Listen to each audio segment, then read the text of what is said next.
కాదో వాటి గురించి మీరు అడిగే హక్కు ఉన్నది. కానీ అయిన వాటి గురించి మాట్లాడట్లేరు ఎందుకు అని అంటే మేము అయిన వాటి గురించి మీరు చెప్పుకోరని అంటారు.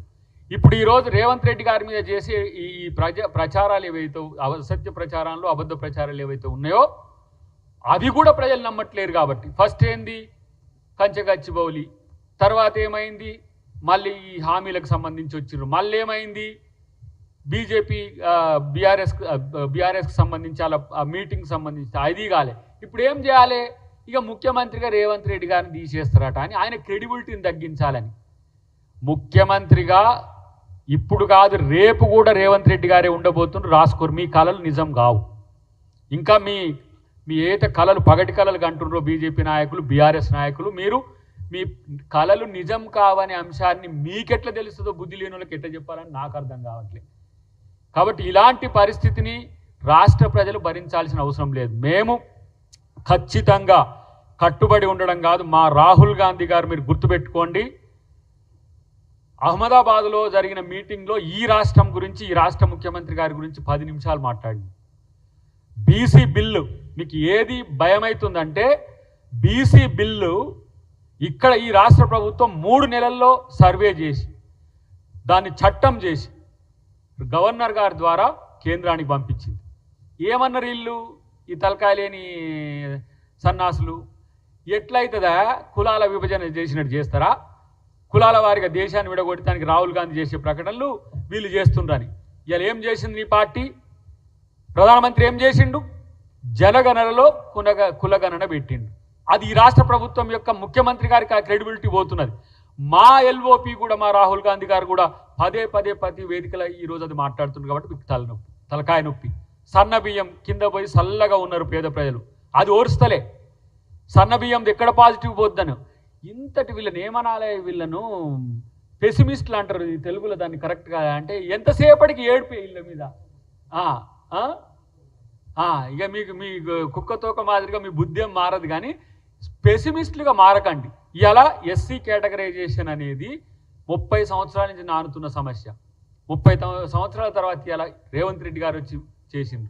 ఇప్పుడు మా బట్టి గారు ప్రెస్ మీట్ చూస్తున్నారు, రాజీవ్ యువకాశం మొదలు పెడితే 200 యూనిట్ల కరెంటుకు మొదలు పెడితే 500 రూపాయల సబ్సిడీ నుంచి మొదలు పెడితే ప్రతి ఒక్కటి వాళ్ళు పథకాల అమలు మీద వాళ్ళు దృష్టి పెట్టి మీ అసత్య ప్రచారాల మీద మీకు దృష్టి పెట్టకపోవడం వల్లనే ఇవాళ ఈ సమస్య వచ్చింది. కానీ రేవంత్ రెడ్డి గారి మీద ఇంత కోపము, ఇంత ఏమంటే జిలస్, ఇంత ఈర్ష్య, ఎందుకు ఇంత కుళ్ళు బీజేపీ బీఆర్ఎస్ నాయకులకు వస్తుంది. ఆయన ఇంకొక ఆయన సొట్టకాయ మాటలు మాట్లాడుతూ ఉన్నాడు కేటీఆర్, ఇంతకుముందు చూస్తున్నా. ఈ దేశంలో తెలంగాణ ఆర్థిక విధ్వంసం తప్ప ఇంకొకటి జరగలే. బీజేపీతో కలిసి మీరు చేసిన ఆర్థిక విధ్వంసం ఇది.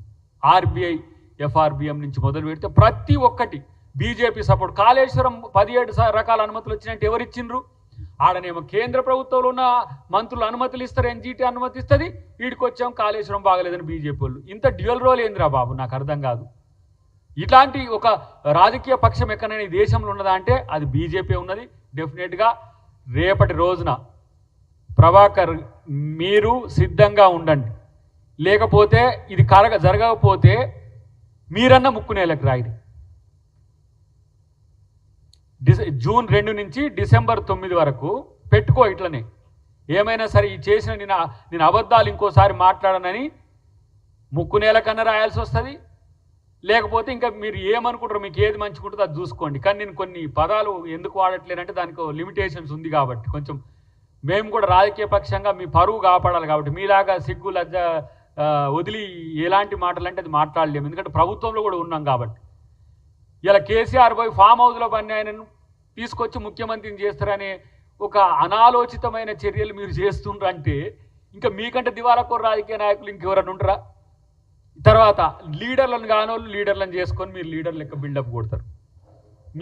మీ పార్టీ నాయకులు కనీసము బానిసల కంటే హీనంగా ఉండే నాయకులు. దక్షిణ భారతదేశానికి సీట్లు తక్కువ వస్తాయంటే వీళ్ళు దక్షిణ భారతదేశం ఉత్తర భారతదేశం పంచాయతీ తెస్తున్నారు వీళ్ళు అని చెప్పేసి. ఇలా కాబట్టి మీకు తెలివి లేకపోవచ్చు, తెలివి తక్కువలు కావచ్చు, కానీ ప్రజలు చాలా తెలివి కల్లోళ్ళు. ప్రజల్ని మోసం చేసే ప్రకటనలు చేయకండి, అబద్ధ ప్రకటనలు చేయకండి. మీరు ఎంత చేసినా మిమ్మల్ని ప్రజలు నమ్మలేకపోగా ఈ గులాబీ కమలం యొక్క ఈ ద్వంద్వ ప్రమాణాలను, ద్వంద్వ రాజకీయ వైఖరిని డెఫినెట్గా ప్రజలు గమనిస్తున్నారు. ప్రజలు గమనించాలని తెలంగాణ ప్రజలకు విజ్ఞప్తి చేస్తున్నాం.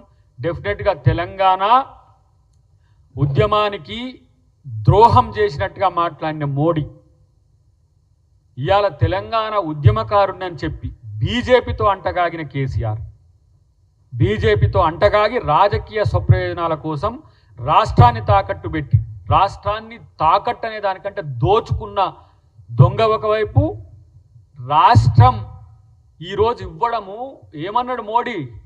బీజేపీ వాళ్ళకి తెలవాలి, తల్లి బిడ్డ ఉంటే తల్లిని చంపి బిడ్డను బతికిచ్చిండ్రన్న దౌర్భాగ్యపు రాజకీయాలు మిమ్మల్ని తెలంగాణ ప్రజలు అంగీకరిస్తారు. వాళ్ళు చచ్చి మిమ్మల్ని నిజంగానే బీఆర్ఎస్ అనే తల్లి చచ్చి బీజేపీ అనే బిడ్డను బతికిచ్చింది మీకు.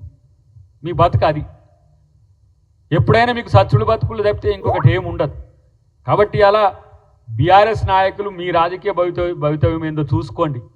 ఇలా బీజేపీ చేస్తున్న రాజకీయ నాటకంలో, రాజకీయ జగన్నాటకంలో వాళ్ళు సూత్రధారులు, మీరు పాత్రధారులు. నిజంగా ఆత్మగౌరవం ఉంటే గుండె మీద చేసుకొని చెప్పండి. పోయినసారి బీఆర్ఎస్ నాయకులు బీజేపీలో కోట్లు వేసిన వాళ్ళు మేము తప్పు చేస్తున్నామా, తప్పు చేసినామా లేదా అని 8